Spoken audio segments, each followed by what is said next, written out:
ప్రియమైనటువంటి సహోదరి సహోదరులందరికీ క్రీస్తునందు శుభాభివందనాలండి. మరొకసారి మీ ఎదుటికి దేవుని బయలుపరుపు, తల, మెడ మరియు శరీరమును గుర్చి ఆధ్యాత్మికమైనటువంటి వర్తమానం గమనించండి. ఇప్పుడు మనం గత 11:2లో మనం ఏం చూసాము అనంటే, నా ప్రియమైనటువంటి వాళ్ళారా, మెడ భాగములోని 7 ఎముకలు అనగా పూసలు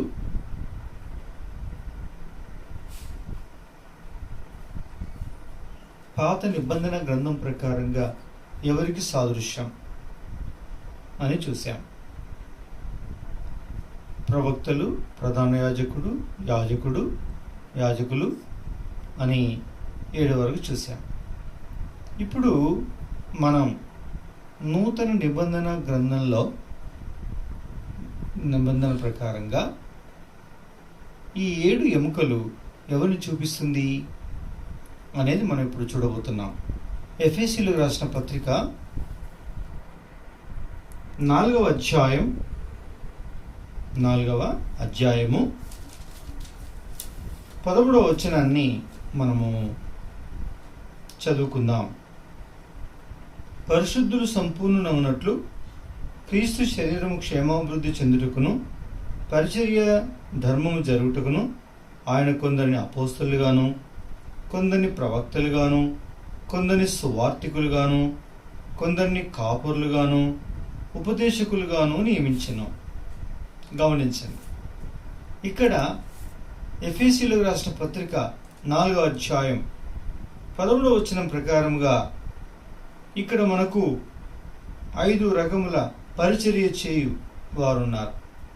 వారెవరు అనంటే, ఇక్కడ రాయబడింది అపోస్తలులు, ప్రవక్తలు, సువార్తికులు, కాపరులు, ఉపదేశకులు. ఈ యొక్క దాదాపు ఈ 4వ అధ్యాయం 13వ వచనం ప్రకారంగా 5 మెట్లు మనకిక్కడ ఉండటం మనం చూడగలం. గమనించండి. అవును, దేవుని ప్రజలకును దేవుడికిని మధ్యవర్తిత్వం చేసే ఈ 7 అంతస్తుల్లో ఎవరెవరు ఉన్నారు అనంటే, మొదటిది మనం చూసాం, 1 నుంచి 5 వరకు. తర్వాత 6, 7 ఫిలిప్పీయులకు రాసిన పత్రిక 1వ అధ్యాయం 1వ వచనంలో ఫిలిప్పీలో ఉన్న క్రీస్తు యేసునందలి సకల పరిశుద్ధులకును, అధ్యక్షులకును, పరిచారకులకును, క్రీస్తు యేసు దాసులైన పౌలు, తిమోతియును శుభమని చెప్పి వ్రాయినది. ఇక్కడ మనం గమనిస్తే 4 కోవలకు సంబంధించిన వారు ఉన్నారు. పరిశుద్ధులు ఉన్నారు, అధ్యక్షులు, పరిచారకులు ఉన్నారు, దాసులు ఉన్నారు. కాబట్టి దాసులోను సేవకులు ఈ మొదటి 5 మెట్లలో వస్తారు. అయితే పరిశుద్ధులు క్రీస్తు శరీరానికి సాదృశ్యమైతే, మెడ ఈ 5 ప్లస్ ఇంకో 2 వారెవరు? అధ్యక్షులు, పరిచారకులు. గమనించండి. కాబట్టి ఇప్పుడు మనకు అర్థమైపోయింది, ఈ 7 అంతల పరిచర్య చేసేటువంటి ఈ 7 రకాలైనటువంటి వారు మెడ భాగములో ఉండేటువంటి సర్వైకల్ వర్టిబ్రే అనేటువంటి మెడభాగములోని వెన్నుపూసలు మనకు అని అర్థమైంది. కాబట్టి అక్కడేమో ప్రవక్తలు, ప్రధాన యాజకుడు, యాజకులు అనే ఆరంభమైంది. ఇక్కడనేమో అపోస్తలులు, ప్రవక్తలు, సువార్తికులు అని ఆరంభమైంది. గమనించండి, మనం ఇక్కడ చూసినట్లయితే మొదటి వరుసలో ఉండే ప్రవక్త నూతన నిబంధనలోకి వచ్చేసరికి 2వ స్థానంలోకి వచ్చాడు. పిల్లరా, అపోస్తలుడేమో క్రొత్తగా కనిపిస్తున్నారు ఇక్కడ. ఇక ప్రధాన యాజకుడు, యాజకులు కనుమరుగైపోయారు. వీటికి కారణం చూసి మనం ముందుకు వెళ్తాం. గమనించండి, ఎఫెసీ 4:13 ప్రకారంగా ఇక్కడ ఎవరు లేరు అంటే ప్రధాన యాజకులు లేరు. ఏమయ్యారు వీళ్ళు?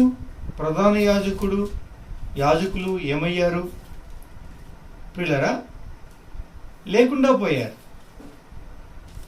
గమనించండి, అంటే అర్థం ఏంటంటే క్రీస్తు యేసు ప్రభువారు సకల మానవాళి కొరకు పాప పరిహారార్థమై ఆయన ఈ భూలోకంలోనికి వచ్చి మనకు బదులుగా ఆయన చనిపోయి ఆయన సమాధి చేయబడి తిరిగి లేచాడు. అవును, అప్పుడు యేసుక్రీస్తు ప్రభువారు తన స్వరక్తాన్ని చిందించి ఆ రక్తమునే పట్టుకొని పరిశుద్ధ స్థలంలోనికి, అతి పరిశుద్ధ స్థలంలోనికి వెళ్ళి సర్వలోకము కొరకై పాప పరిహారార్థమై ఒక్కసారే బలి అర్పించి సమాప్తము చేశాడు. పరిశుద్ధుడైనటువంటి క్రీస్తు మానవులైన వారందరికీ ఒకే ఒక్కసారి ఆయన తాను ఈ రీతిగా అర్పించి తన ప్రాణాన్ని, పిల్లరా, ఈ ప్రకారంగా ఆయన ఈ కార్యాన్ని ముగించాడు. ఇప్పుడు మనకు పాప ప్రాయశ్చిత్తం అయిపోయింది. మళ్ళీ వారం ఎప్పటికప్పుడు అమావాస్య పుణ్యాలకి ప్రధాన యాజకుడైతే సంవత్సరానికి ఒక్కసారి అతి పరిశుద్ధ స్థలంలో ప్రవేశించి అందరి కొరకు బలి అర్పించిన ఆ బలి రక్తాన్ని తీసుకుని వెళ్ళాల్సిన అవసరం లేకుండా యేసుక్రీస్తు ప్రభువారు దాన్ని నెరవేర్చి వేశాడు. కాబట్టి ఇప్పుడు మన ప్రధాన యాజకుడు యేసుక్రీస్తు ప్రభువారు. ఇంకా ప్రధాన యాజకుడు లేడు. ఎక్కడున్నాడు ఇప్పుడు? తండ్రి కుడిపార్శ్వమున కూర్చున్నాడు. ఏం చేస్తున్నాడు ఆయన? మన నిమిత్తమైన ఉత్తరారత్వం చేస్తున్నాడు. అనగా ఆయన మన కొరకు యాజకత్వాన్ని చేస్తున్నాడు, యాజక ధర్మమును నెరవేరుస్తున్నాడు. పిల్లరా, మరి యాజకులు ఏమయ్యారు? దేవుని యొక్క వాక్యంలో చూస్తే మనల్ని, ఆయన విశ్వాసం ఉంచిన వారందరినీ రాజులైన యాజక సమూహముగా మనల్ని చేర్చుకున్నాడు. పిల్లరా, ఇప్పుడు యాజకుడు మధ్యవర్తిగా లేడు. ప్రతి ఒక్కరూ యాజకులే. ఎవరైనా సరే, ఏ క్షణమైనా సరే, ఏ దినమైనా సరే, ఏ వారం, ఏ సంవత్సరమైనా సరే, ఏమాత్రము తేడా లేకుండా మనెల్లరం ఎక్కడికి వెళ్ళొచ్చు? పరిశుద్ధ స్థలం, అతి పరిశుద్ధ స్థలంలోనికి వెళ్ళవచ్చు. దేవునితో అతి సన్నిహిత సంబంధ బాంధవ్యాన్ని కలిగి ముఖాముఖి ఆయన మనతో మాట్లాడతాడు, మనం ఆయనతో మాట్లాడవచ్చు, ఆయన స్వరాన్ని మనం వినవచ్చు. ఈ ఆధిక్యతను దేవుడు అనుగ్రహించి మనందరినీ యాజకులుగా చేశాడు.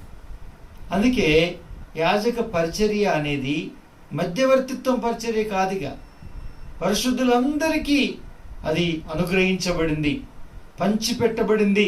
మనెల్లరం యాజకులమైపోయాం. మనకు ప్రధాన యాజకుడు యేసుక్రీస్తు ప్రభువారు ఒక్కరే. ఆయన తండ్రి యొక్క కుడిపార్శ్వమున కూర్చొని మన కొరకు దివారాత్రములు విజ్ఞాపన చేయి పరిచర్య చేస్తున్నాడు. ఆయన మనకు ఉత్తరవారదత్వము చేస్తున్నాడు మన నిమిత్తం. నా ప్రియులారా, అంటే యేసుక్రీస్తు ప్రభువారు ఏమయ్యారు? ప్రధాన యాజకుడయ్యారు. మనందరం ఏమయ్యాము? యాజకులమయ్యాం. కాబట్టి యాజక ధర్మం, యాజక పరిచర్య ఈ రీతిగా మార్చబడి ఇలా మనెల్లరికి పంచిపెట్టబడి మనందరం రాజులైన యాజక సమూహంలో చేర్చబడ్డాం. ఎంత గొప్ప ఆధిక్యత, ఎంత అద్భుతం, ఎంత ఆశ్చర్యం. కాబట్టి నా ప్రియమైనటువంటి వాళ్ళరా, మరి ఈ విధంగా యాజక పరిచర్య మార్చబడిన కారణాన యాజకుడు లేరు. క్రొత్త నిబంధన గ్రంథంలో అందరం యాజకులమే అయిపోయింది. అయితే ఇప్పుడు రెండవ స్థానంలోనికి వచ్చాడు. మొదటి స్థానంలో ఉండే ప్రవక్త ఎందుకు ఇలా వచ్చాడు? అవును, ప్రవక్త అంటే ప్రవచించువాడు. ప్రవచించువాడైనటువంటి ఈ యొక్క మరి ప్రవక్తలు వారు ప్రవచించిన ప్రవచనాలన్నీ కూడా క్రీస్తు యేసు మరణంతో ఎక్కువకెక్కువ అనేక ప్రవచనాలు నెరవేర్చబడ్డాయి. ప్రియమైనటువంటి వాళ్ళరా, ఇప్పుడు మనం ప్రత్యేకంగా ప్రవచించవలసిన ప్రవచనం ఏం లేదు. యేసుక్రీస్తు ప్రభు వారు మరలా తిరిగి రానయ్యున్నాడు అనే ప్రవచనం కూడా పిల్లరా దైవ గ్రంథంలో ప్రవచింపబడింది. ఇక ఏం పని ఉందండి ప్రవక్తకి? అందుకే ప్రవక్త పరిచర్యను గురించి దేవుని యొక్క వాక్యము ఏమని సెలవిస్తుంది అంటే 1 కొరింథీ 11వ అధ్యాయంలో మనం ఈ విధంగా చూడవచ్చును. 11వ అధ్యాయం 1వ వచనం, మనుషుల భాషలతోనూ దేవదూతల భాషలతోనూ నేను మాట్లాడినను, ప్రేమ లేని వాడనైతే నోగిడు కంచును గనులాడు తాళమునై ఉండును. ప్రవశించు కృపావరం కలిగి మర్మములన్నీ జ్ఞానమంతయు ఎరిగిన వాడైనను, కనును పగిలింపగల పరిపూర్ణ విశ్వాసం గలవాడైనను, ప్రేమ లేని వాడనైతే నేను వ్యర్థుడను. చూసారా, ఇక్కడ దేవదూతల భాషలు, మనుషుల యొక్క భాషలు, ఈ విధంగా ప్రవచనములు, మర్మములు, జ్ఞానమంతయు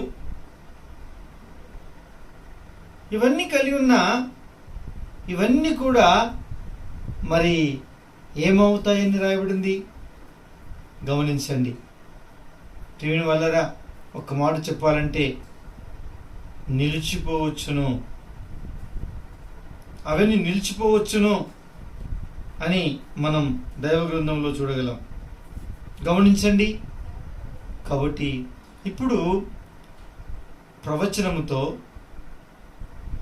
అన్య భాషలతో, దేవదూతల భాషతో మాట్లాడుట,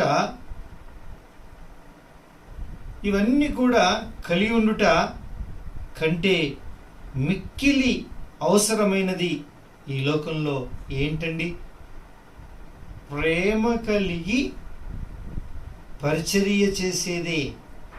ప్రేమతో మనం ఆయన రాకడను గూర్చినటువంటి సంగతిని ప్రకటించవలసిన వారమైనా. ఇప్పుడు ఒకే ఒక ప్రవచనం, యేసు ప్రభు వస్తాడు, ఆయనతో పాటు మనం ఎత్తబడాలి. ఇదే ప్రవచనం కదండి, ఇదే ప్రవచనం. గమనించండి. కాబట్టి పిల్లరా, ఆ ప్రకటన ఎలా చేయాలి అంటే పిల్లరా, కృపావరాలతో కాదు, నానా రకాల మనుషుల భాషలతో కాదు, దేవదూతల భాషలతో కాదు, ఈ యొక్క అద్భుతమైనటువంటి సంగతిని మర్మయుతమైన విధానంలో కాదు. ప్రియుని వాళ్ళరా, ప్రేమతో వీటిని చేయమని చెప్పాడు. ఈ ప్రవచనం ఎలా ప్రవచించాలి? క్రీస్తు రాకడంటే ప్రేమతో బ్రతిమిలాడి వారికి చెప్పాలి. నా ప్రియమైనటువంటి వాళ్ళరా, అందుకే భాషలు నిలిచిపోవచ్చును, అద్భుతాలు ఆశ్చర్యాలు కూడా ఆ ప్రకారంగా ఇవన్నీ కూడా నిలిచిపోవచ్చు.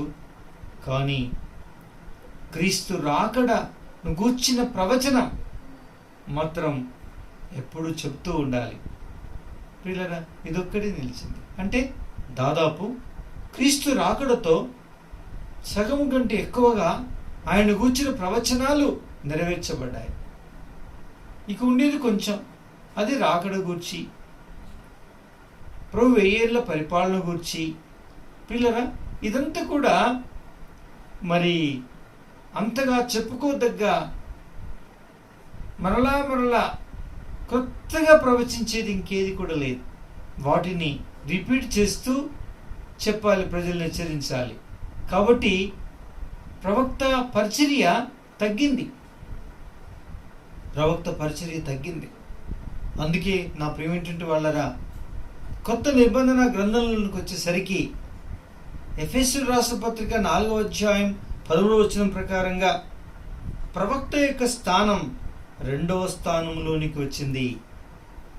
నా ప్రియమైనటువంటి వాళ్ళరా, అందుకే మరి ఎందుకు వచ్చింది అలా అంటే మనకు ఇప్పుడు అర్థమైంది. ప్రవచనాల నెరవేర్పు యేసుక్రీస్తు ప్రభు వారి రాకడతో, యేసుక్రీస్తు ప్రభు వారి యొక్క కల్వరి శిలువ యాగముతో నెరవేర్చబడ్డాయి. ఇక మిగిలిందల్లా ఆయన రాకడ గురించి, ఆయన రాజ్యాన్ని గురించి. కాబట్టి అంత ఎక్కువ అవసరత లేదని ఈ ప్రకటన కూడా ప్రేమతో మనం ప్రవచించి ప్రకటించాలని మనం దేవుని ఆత్మతో ప్రబోధించబడుతున్నాం. అందుకే ప్రవక్త యొక్క పరిచర్య 2వ స్థానంలోనికి వచ్చింది. చూసారా? కాబట్టి ఈ నూతన నిబంధన గ్రంథంలో ప్రథమ స్థానంను ఎవరు వహిస్తున్నారు అంటే అపోస్తలులు వహిస్తున్నారు పిల్లరా. మొదటి స్థానం అంటే యేసుక్రీస్తు ప్రభు వారి నెక్స్ట్ స్టెప్లో ఉండవలసిన వారు అపోస్తలులు. చూసారా? అపోస్తలులు. నా ప్రియమైనటువంటి వాళ్ళరా, మరి యేసుక్రీస్తు ప్రభు వారి యొక్క స్థానం తర్వాత 2వ స్థానాన్ని ఎవరు వరిస్తున్నారు? ఇప్పుడు అపోస్తలులు వరిస్తే, ప్రియమైన వాళ్ళరా, అంటే మెడలోని మొట్టమొదలు ఉండేటువంటి అట్లాస్ అనేటువంటి C1 అనగా సర్వైకల్ వెర్టిబ్రే అనేటువంటి మెడలోని మొదటి వెన్నుపూస అను ఈ పూస స్థానాన్ని ఎవరు వహిస్తున్నారు? అపోస్తలులు వహిస్తున్నారు. పిల్లరా, దాని విషయమే ప్రభు అంటాడు, ఈ 7 మెట్లల్లో ఉండి పరిచర్య చేసేటువంటి వారు అరిగిపోయిన కారణాన నా యావత్ శరీరం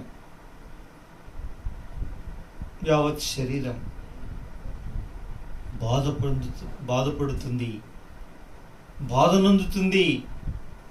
ఆ బాధను చూడలేక నేను బాధపడుతున్నాను. కాబట్టి మెడభాగము సరిగ్గా పనిచేయకపోతే అటువైపు తలకు, ఇటువైపు శరీరానికి ఎలా బాధ కలుగుతుందో అదే రీతిగా అటు తలయున్న త్రిత్వానికి, ఇక్కడ శరీరం అనబడేటువంటి 3 రకాల జనాంగానికి ఎంతో బాధ, నష్టం కలుగుతా మనం చూడగలం. లోకానికి పాత నిబంధన గ్రంథం కింద ఉండేటువంటి అనుసరించేటువంటి పాత నిబంధన గ్రంథ ప్రజలు అనబడువారు క్రీస్తు స్వరక్తమిచ్చి సంపాదించిన సంఘమనే నూతన సంఘము అను ఈ 3 రకాలు పిల్లరా బాధపడువారైనారు. ప్రియుని వాళ్ళరా, అపోస్తలులత్వం ఎలా అరిగిపోయింది గమనించండి. అపోస్తలులు ఎలా అరిగిపోయారు? మొదటి శతాబ్దంలో యేసుక్రీస్తు ప్రభు వారు ఏర్పరచుకున్నటువంటి ఆ 12 మంది అపోస్తలులు ఎవరైతే ఉన్నారో, ఇస్కరియోతు యూదా తప్పిపోయినప్పటికీ ఆ స్థానాన్ని వహించినటువంటి వారుతో 12 మంది. ఈ 12 మంది అపోస్తలులు ఎంతో అద్భుతంగా ఆయన్ని ఆనుకొని, ఆయన కరెక్ట్గా సరిపోయిన విధానంలో ఆయన గుండెను అతుక్కొని, ఆయన ఎదనతుక్కొని, ఆయన నీడలో నీడై ఆయన చెప్పినట్లుగా చేసి ఆయన చిత్తాన్ని కనుకొని చేసిన అపోస్తలులు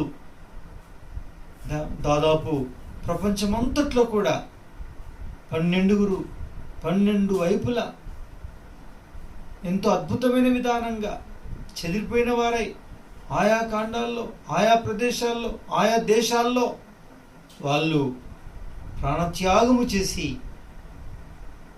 హతసాక్షులై ఆయా ప్రదేశాల్లో సంఘాలు స్థాపించబడడానికి వారు పడిన శ్రమలు, వారు చిందించిన రక్తం పునాదిగా మారింది.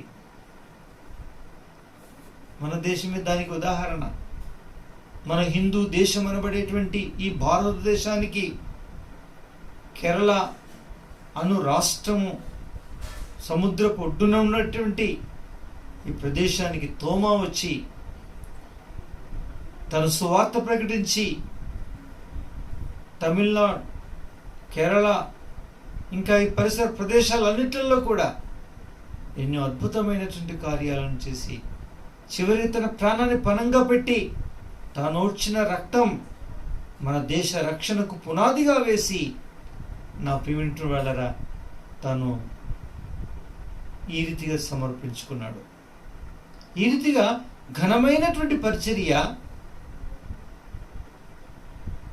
ఈ అపోస్తలు అరగని వారై ఎంతో అద్భుతమైన పరిచర్య చేసి తన రాజ్యం పెరగడానికి వారు సహాయం చేశారు, అర్పించుకున్నారు. నా పిల్లరా ఇంతవరకు బాగానే ఉంది.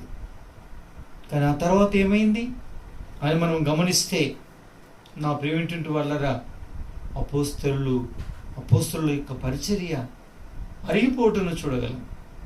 ఎలా అరిగిపోయింది? అసలు అపోస్తలులకు దేవుడు ఏర్పరచుకున్నప్పుడు ఆయన ఏం చేశారు? ఆ చేసింది వాళ్ళు ఎలా వినియోగించుకున్నారు?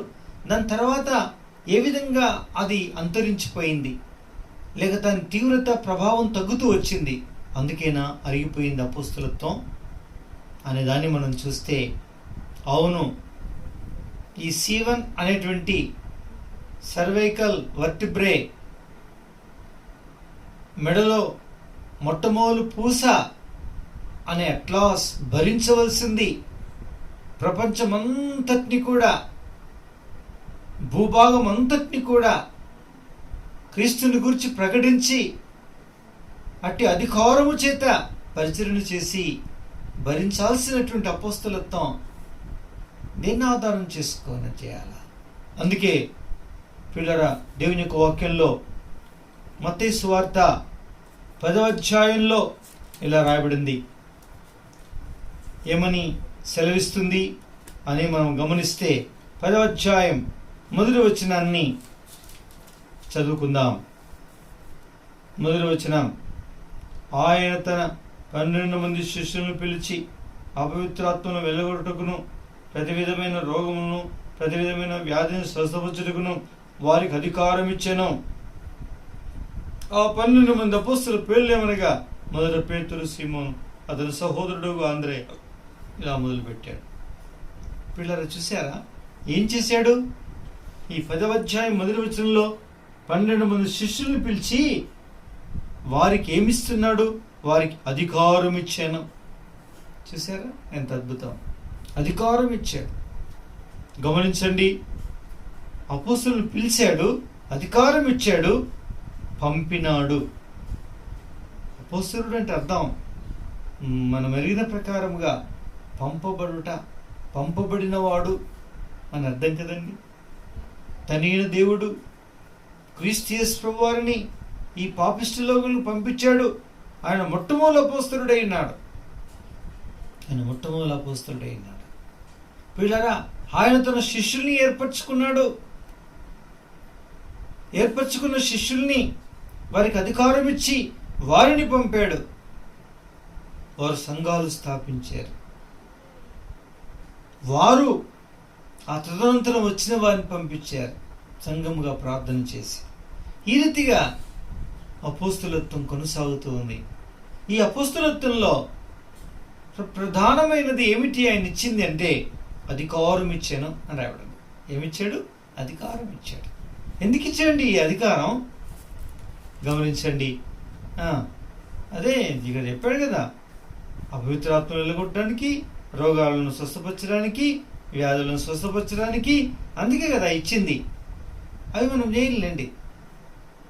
అవి పెద్ద పట్టించుకోములేండి అని అంటూ ఉంటాం. అవసరం లేదండి అవి అంట. అది కాదండి, అది మాత్రమే తెలుసు మనకు. కానీ లూకా సువార్త 19వ అధ్యాయాన్ని మనం గమనిస్తే ఏముందక్కడ? అపోస్తల కార్యములు లూకా సువార్త 19వ అధ్యాయం చూడండి. లూకా సువార్త ఎంత అద్భుతమైనటువంటి మాటను మరి మనం చూడగలం. కాబట్టి నా ప్రియమైనటువంటి వాళ్ళారా, దేవుని యొక్క వాక్య ప్రకారంగా దేవుని యొక్క సన్నిధానంలో మనం ఈ చోట ఇట్టి విషయాన్ని మనం కొంచెం తప్పుగా అర్థం చేసుకుని లూకా సువార్త 10వ అధ్యాయం 18వ వచనం 19వ వచనం చదువుతాం. ఆయన సాతాను మెరుపు వలె ఆకాశం నుండి పొరటు చూచితిని, ఇదిగో పాములను తేళ్లను తొక్కుటకును శత్రువుల బలమంతటి మీదను మీకు అధికారమును గ్రహించి ఉన్నాను, ఏది మీకు ఎంత మాత్రము హాని చేయదు. చూసారా, ఇది ఇచ్చిన అధికారం ఏంటో, ఎందుకు అధికారం ఇచ్చాడట? కారణం చెప్తున్నాడు 18వ వచనంలో. ఏంటి ఆ కారణం? పిల్లరా, సాతాను మెరుపు వలె ఆకాశం నుండి పొరుట చూచితిని, ఇదిగో పాములు తేళ్లను తొక్కుటకు శత్రువుని అపవాది యొక్క బలమంతటి మీద మీకు అధికారమును గ్రహించి ఉన్నాను. చూసారా, దేని మీద అధికారం ఇస్తున్నాడు తెలుసా? మెరుపు వలె ఆకాశం నుంచి పడిన సాతాను మీద, మనకు శత్రువైన అపవాది మీద, అపవాది కలిగిన బలమంతటి మీద మనకు అధికారమును గ్రహిస్తున్నాడు. ఇది అపోస్తలత్వం అండి. నా ప్రియమైనటువంటి వాళ్ళరా, ఏదో అపోస్తలుడని లేబుల్ పెట్టుకున్న వాళ్ళు అపోస్తలుడు కాదండి. ఏదో ఒక ట్రైనింగ్ చేసినప్పుడు ఓ నలుగురు పెద్ద బోధకులు చేతులుంచి ప్రార్థన చేసి నువ్వు అపోస్తలుడు అని ప్రకటించేంత మాత్రం అపోస్తలుడు కాదండి. ప్రియులారా, మెరుపు వలె ఆకాశం నుంచి పడిన సాతానును, మన శత్రువైన అపవాది యొక్క బలమంతటి మీద అధికారమును, ఆ అధికారం యొక్క పట్టును సాధించిన వాడు అపోస్తలుడు. నా ప్రియమైనటువంటి వాళ్ళారా, సాతాను మెరుపని గుర్తించిన వాడు, సైతాను ఆకాశం నుంచి పరుడును చూసి గ్రహించిన వాడు, అట్టివాడు ఏ కార్యాలు చేస్తున్నాడో ఆ కార్యాలకు తగినట్టుగా ధీటైన సమాధానము చెప్పువాడు, అట్టి శత్రువైన అపవాది యొక్క బలమును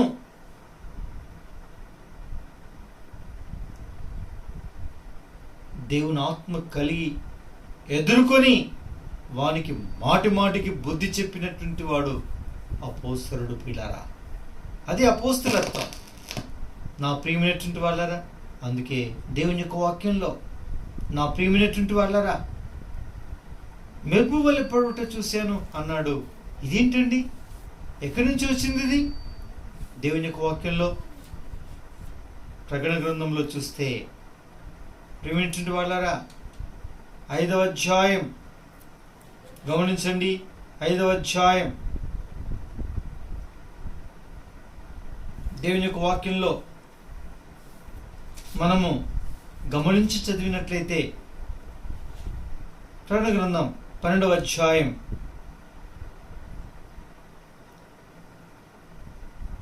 9వ వచనం నుండి, కాగా సర్వలోకమును మోసపుచ్చుచు అపవాదియను సాతాననియు పేరుగల ఆది సర్పమైన మహాగడ సర్పం పడద్రోయబడెను, అది భూమి మీద పడద్రోయబడెను, దాని దూతలు దానితో కూడా పడద్రోయబడిరి.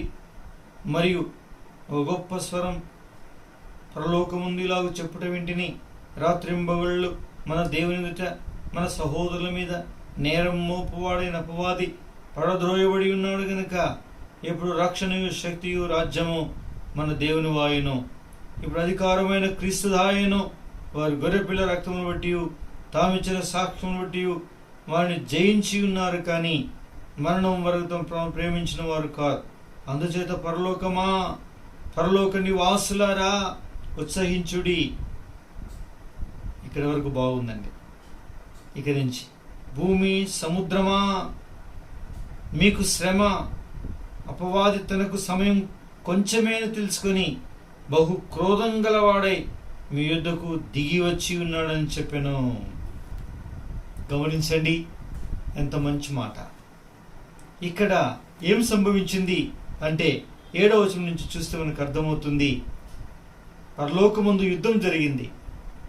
మికాయేల్ అతని దూతలు ఆ గడసర్పముతో యుద్ధము చేయనుండగా ఆ గడసర్పమును దాని దూతలు యుద్ధము చేసిరి కానీ గెలవలేకపోయేది కనుక పరలోకమందు వారికి స్థలము లేకపోయాను. చూసారా? కాబట్టి యుద్ధం జరిగింది. ఎక్కడ? పరమందు యుద్ధం జరిగింది. అక్కడ అపవాది అను ఈ గడసర్పము వాని సన్నిహితులు వారిని అనుసరించేటువంటి దూతలందరూ కలిసి పోరాడినప్పుడు వారు గెలవలేక ఓడిపోయిన కారణాన వారు త్రోసివేయబడ్డారు. త్రోసివేయబడినటువంటి వీరు పిల్లరా, వీరు సమయం కొంచెమే తెలుసుకొని బహు క్రోధంతో నింపబడిన వారై పిల్లరా మన యొద్దకు దిగి వచ్చి మనల్ని కకలావికలం చేస్తూ ఉన్నారు. అపవాది వాని దూతలు, అంధకార సంబంధములు, లోకనాథులు ఏం చేస్తున్నారు? మన ప్రతి కార్యక్రమంలో, మన ప్రతి యోచనలో, మన ప్రతి తలంపులో, మనం చేయే ప్రతి పరిచర్యలో, మనం అడుగు వేసి అడుగు తీసే ప్రతి చరణాలలో, మన క్రియాశీలత అంతట్లో పిల్లరా ఈ అపవాది వాని దూతలు బహు ఘోరాతి ఘోరంగా చొరవ చేసుకొని మనల్ని బహు బీభత్సానికి మనల్ని అప్పగిస్తున్నాడు. ఎందుకో తెలుసండి? వాని కొంచెమే సమయం ఉందని. నేను అగ్ని గుండమనే పాతాళములో త్రోసివేయబడి బంధించబడే సమయం దగ్గరికి వచ్చిందని, తన స్వరూపమందు చేయబడిన మనుషుల్ని, ముఖ్యంగా ఏర్పరచబడిన వారిని సైతం పెకిలించి వారిని త్రవ తప్పించి వారితో పాటు వారిని కూడా పాతాళం తీసుకుని పోవాలని పిల్లరా బహు క్రోధము కలవాడై వాని పనివాడు బహు తీవ్రతతో బహు తీక్షణమైనటువంటి వాడై చేస్తూ ఉన్నాడు పని. నా ప్రియమైనటువంటి వాళ్ళారా, కాబట్టి పిల్లరా మీకు శ్రమ అని చెప్పాడు. పరలోకానికి ఏం చెప్పాడు? పీడ వదిలింది, వాడు త్రోసివేయబడ్డాడు. ఈ రాజ్యం, శక్తి, రక్షణ మన దేవుని వాయను. పరలోకమా, పరలోక నివాసులారా ఉత్సహించి సంతోషించుడి అని వారికి చెప్పాడు. కానీ సముద్రానికి, భూమికి ఏం చెప్పాడంటే మీకు శ్రమ అని చెప్పాడు. చూసారా? అక్కడ వాని పీడ తప్పింది. ఇప్పుడు ఆ పీడంతా ఎక్కడికి వచ్చింది? భూమి మీదకి వచ్చింది. అందుకే నా ప్రియమైనటువంటి వాళ్ళరా, ఈ సత్యమును గుర్తించి అపవాదిని జయించే బలం కలిగినటువంటి వాడు అపోస్తలుడు పిల్లారా. అంతేకాని లేబుల్ తగిలించుకున్నవారు అపోస్తలులు కాదు. గమనించండి, ఎవరి చేతనో ఒకరి చేత బిరుదు పొందుట అపోస్తలుడు కాదు. నా ప్రియులారా, దేవుడిచ్చినటువంటి అపవాది మీద, సాతాను మీద అధికారమును పొంది ఎప్పటికప్పుడు వాని క్రియాక్రియలన్నీ కూడా గమనించి వానికి చెక్ పెట్టేవాడే అపోస్తలుడు. ఇది దేవుని యొక్క వాక్యం చెబుతుంది. అది దినాల్లో చూస్తే అరిగిపోయింది. ఏమరిగిపోయింది? అపోస్తలులు అరిగిపోయారు. అంటే అర్థమేంటి? వారు అధికారము లేని వారుగా ఉన్నారు. దేవుని వల్ల పొందిన ఈ అధికారాన్ని పోగొట్టుకున్న వారై ఉన్నారు. నా ప్రియమైన వాళ్ళరా, అదే ప్రభు అంటున్నాడు, నేను చాలా బాధపడుతున్నాను. ఇటు పరలోకము త్రిత్తమను మేము బాధపడుతున్నాము, భూలోకములో ఉండే శరీరము బాధపడుతుంది, అనగా తన సంఘం బాధపడుతుంది అని ప్రభు ఆవేదన వ్యక్తపరుస్తున్నాడు. అనగా రక్షణ లేని జనాంగం, పాత నిబంధన ప్రజలు, క్రొత్త నిబంధన ప్రజలనబడే తన సంఘం, మూడంతల ఈ ప్రజానికం బాధపడుతుంది. ఎందుకో తెలుసా? ఈ మెడలో ఉండే మొదటి పూస, వెన్నుపూస అరిగిన కారణాన అపోస్తలుడు అట్లాస్ భరించాల్సినటువంటి అధికారమును నొంది సైతానుకు ఎప్పటికప్పుడు వాని గమనించి వాని జయించాల్సిన కార్యాలు చేస్తూ వానిని ఓడించే విధానంలో, దేవుని రాజ్యము స్థాపించే విధానంలో అధికారమును పొందినటువంటి అపోస్తలులు వారి అధికారం తరిగిపోయింది, అందుకే నేను బాధపడుతున్నాను అంటాడు. నా పిల్లరా, ఉదాహరణ హెబ్రోన్ ఫెలోషిప్ మన సహవాసములో బక్సింగ్ గారిని ఎన్నెన్నో పదాలతో ఆయన్ని పొగుడుతూ ఉంటారు. దేవుని చిత్తం చేసేవాడని, దర్శనానికి అవిధేయుడు కాదని, దైవ గ్రంథంలో లేఖనాల్లో ఆది అపోస్తల కాలములో ఉన్న సంఘం యొక్క క్రమాన్ని పల్లవరపు కొండల మీద 19 రాత్రులు ప్రార్థనలు చేసి ఇట్టి క్రమాన్ని కనుగొని లేఖనాల్లో నుంచి దాన్ని తీసి దాన్ని తను అనుసరించి అనుకరింపచేసి ఒక అద్భుతమైనటువంటి రివైవల్ క్రైస్తవ లోకమంతట్లో కూడా తీసుకొచ్చినటువంటి ఒక గొప్ప దైవజనుడు అని మనం అంటూ ఉంటాం. అసలు మన భారతదేశానికి ఆయన గొప్ప అపోస్తలుడండి అని మనం అనుకుంటాం. మంచిది. నా ప్రియులారా, ఇలాంటి అపోస్తలులు వేళ్ల మీద లెక్క పెట్టవచ్చు. వారు గతించిన తర్వాత మన పరిస్థితి ఏమైనదండి? అంటే పేరుకు చాలా పెద్దవారైన వారు, పెద్ద బోధకులు అనబడేటువంటి వారు, అంతర్జాతీయ బోధలు చేసేటువంటి వారని పేరొందిన వారు ఎంతోమంది మన మధ్యలో మనలో ఉన్నప్పటికీ, క్రైస్తవ సంఘ సహవాసంలో సార్వత్రికంగా ఉంటూ ఉన్నప్పటికీ, నా ప్రియమైనటువంటి వాళ్ళారా, ఆయన వలన అధికారమును పొంది మెరుపైన సాతానును, ఘటసర్పాన్ని, వారి దూతలు, ఈ దురాత్మల సమూహము, ఈ శత్రు బలమంతటి మీద అధికారం పొందినటువంటి అపోస్తలులేరి. నా ప్రియమైనటువంటి వాళ్ళరా, ఇది అపోస్తలత్వం. ఈ అపోస్తలత్వం, ఈ అపోస్తలులు కరిగిపోయారు అని నేను చెప్పడం కాదు పిల్లరా. ప్రభు మెడలో ఉండే మొదటి పూసని జ్ఞాపకం చేసి, నీ పూస ఎలా అరిగిందో ఆ రీతిగా నా సర్వ శరీరానికి క్షేమాన్ని కలిగించాల్సినటువంటి మొదటి అట్లాస్ అనేటువంటి C1 సర్వికల్ వర్టిబ్రే అనే పూస అరిగిపోయింది. అలాగుననే అపోస్తలులు అరిగిపోయారు. నా పిల్లరా, అందుకే దేవుని యొక్క సేవ, దేవుని యొక్క పరిచర్య జరగట్లేదా? జరుగుతుంది, కానీ తను కోరుకున్నట్టు జరగట్లేదు. ఎలా జరగట్లేదండి? తాను కోరుకున్నట్టు జరగట్లేదు, తాను అనుకున్నట్టు జరగట్లేదు. తాను ఏ విధంగా లెక్క కట్టుకున్నాడో ఆ దేవుడి యొక్క క్యాలిక్యులేషన్స్ ప్రకారంగా జరగట్లేదు.